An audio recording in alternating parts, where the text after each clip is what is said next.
আরে আসো, আয় আমু কই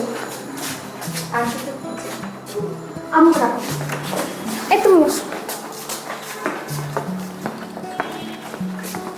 এখানে বসো।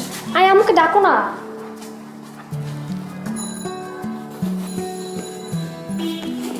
মাই গড, ও তো বিশাল বড় লোক। ওয়ালাইকুম আসসালাম। বসো বাবা। কেমন আছো তুমি? জি ভালো। আমি তো সুস্মির কাছ থেকে শুনে আমি বলেছিলাম তোমাকে নিয়ে আসার জন্য। খুব ভালো হচ্ছে তুমি এসছো। তোমার বাসায় কে কে আছেন? বাসায় বাবা মা আর আমার ছোট বোন। আচ্ছা, ওনারা নিশ্চয়ই ঢাকায় থাকেন? না, রংপুরে। তোমার বাবা কি করেন? আন্টি আমাদের চালের ব্যবসা, বাজারেই দোকান।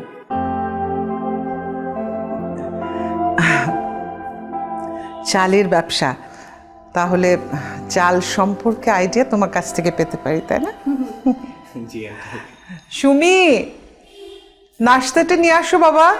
আন্টি দরকার নেই কিছু করার। একটু কিছু খাও, আজকে প্রথম দিন আসলে।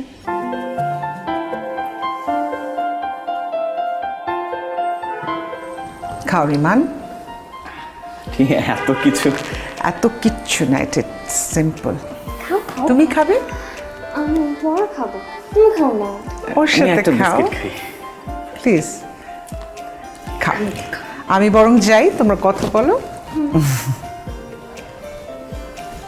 তোমার জন্য জুস দেবো মা? না খাও। দেবো না। খেয়ে নি। চিজি আইসক্রিমের সাথে ভেলভেটি কেকের মিশ্রণে পোলার রেড ভেলভেট আইসক্রিম। মন ভালো থাক।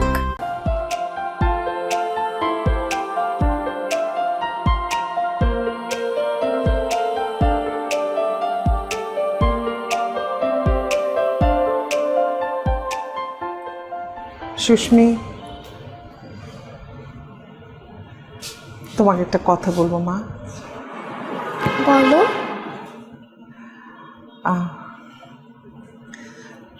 রিমানের সাথে তোমার সম্পর্কটা হবে না। কেন? রিমান মানে আমরা ওদের থেকে অনেক বড় লোক, ওরা গরিব, তোমার প্রবলেম হবে। ও গরিব হলে প্রেম করা যায় না? না, সেরকম না, কিন্তু এই যে ধরো তুমি যে ল্যাপটপ ইউজ করো, হ্যাঁ, সেটা তো ও হয়তো তোমাকে দিতে পারবে না। তুমি যেরকম বাসায় থাকো, যে কাপড় চোপড় পরো, তারপর যেরকম খাওয়া দাওয়া তোমার পছন্দ, সেটা যদি তুমি না পাও, তুমি কষ্ট পাবে না, মন খারাপ হবে না? এই জন্য। ঠিক আছে, সমস্যা নেই। দেখো ওখানে আসো, দেখো কি সুন্দর না? তুমি না এরকম করো, অনেক মজা লাগবে। দেখো এই যে এইরকম